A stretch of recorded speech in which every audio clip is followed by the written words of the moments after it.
What does being an elite athlete have in common with living with chronic pain? Hello, my dears. It is Annette of AnnetteLeonard.com back once again with an episode of Chronic Wellness. Thank you for tuning in.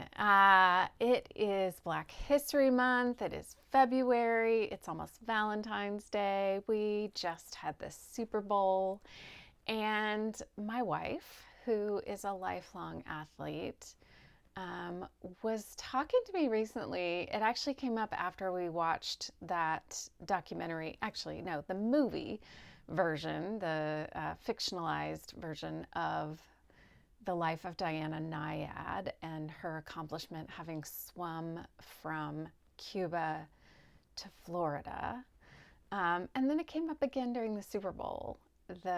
Her notion that people living with chronic pain have some things in common with really elite athletes. And what they have in common is really intense pain. And one of the differences, of course, is that unless there's injury involved, elite athletes can choose to stop. And those of us living with chronic pain obviously don't get that option. We don't get to stop training. We don't get to take a day off. We don't get to say, hey, I think I'm going to skip this game. I'm going to skip this practice. I'm going to skip this workout.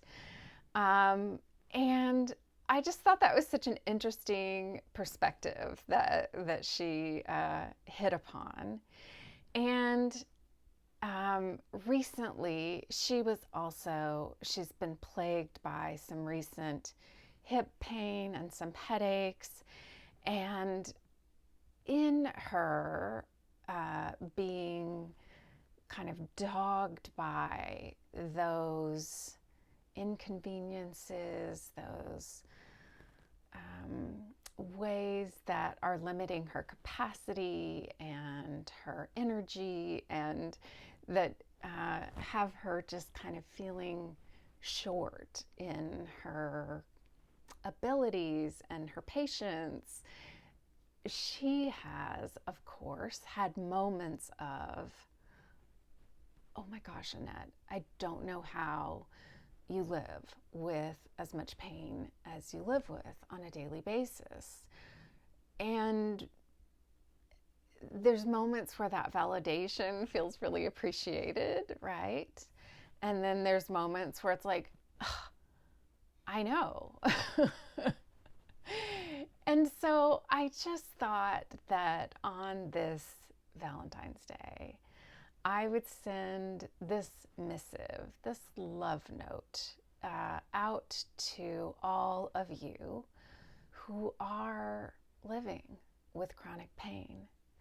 And I would just say to you, I know your fuse is shorter. I know your energy is less. I think about all the ways that your life has to be smaller, and you wonder about how you can just fold yourself into a smaller and smaller and smaller version to just take up less space, because pain is complicating and eating away at and consuming so much more of your energy and your day than you'd like it to. And I'm sorry. I wish we had better solutions. I wish that you weren't devoting so much of your life force to managing your temper, your emotions, that you weren't having to give away so much of yourself to just figuring out how you're going to get through the day, wondering whether or not you can even drag yourself out of bed, or how you're going to get to the bathroom, or manage the kids, or negotiate a meal. I'm sorry that we do not have better solutions yet for dealing with chronic pain, and that it's such an invisible demon that others therefore don't know what it is that you're up against. You know, they don't see the tidal wave at your back that's just about to consume you entirely. And they don't know that in your energy bars, all of them are gone for that day. And they aren't in this body that may be functioning at a pain level of an 8 while still trying to carry on a conversation with a loved one or a customer service agent or a child.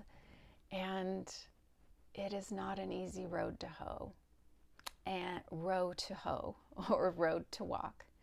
And so I'm sorry. And it is not a workout that you get to stop, or a weight that you get to put down, or a treadmill that you get to jump off and experience relief. So just a reminder that you get to take up space, and that a journey of self-compassion is a worthwhile one, and that there's no use in comparing. I mean, it's so easy to get caught up in the head games of like, yeah, I'm in all this pain, but I'm not, da-da-da-da-da-da, and therefore diminish our own lived experience. And yes, it's worth appreciating that I don't have it harder than I do, but we don't have to write off what is hard about our own experience. We don't have to diminish what is the truth of our own experience. It can also be hard. And so if you're needing some tune-ups around your self-compassion game, I encourage you to look up Kristen Neff and remind yourself about what support there is around self-compassion, and maybe do a meditation or participate in some of the journaling activities or questionnaires that she has there. And in the meantime, I love you. I'm sorry you're hurting. I wish there were solutions and answers with a capital A.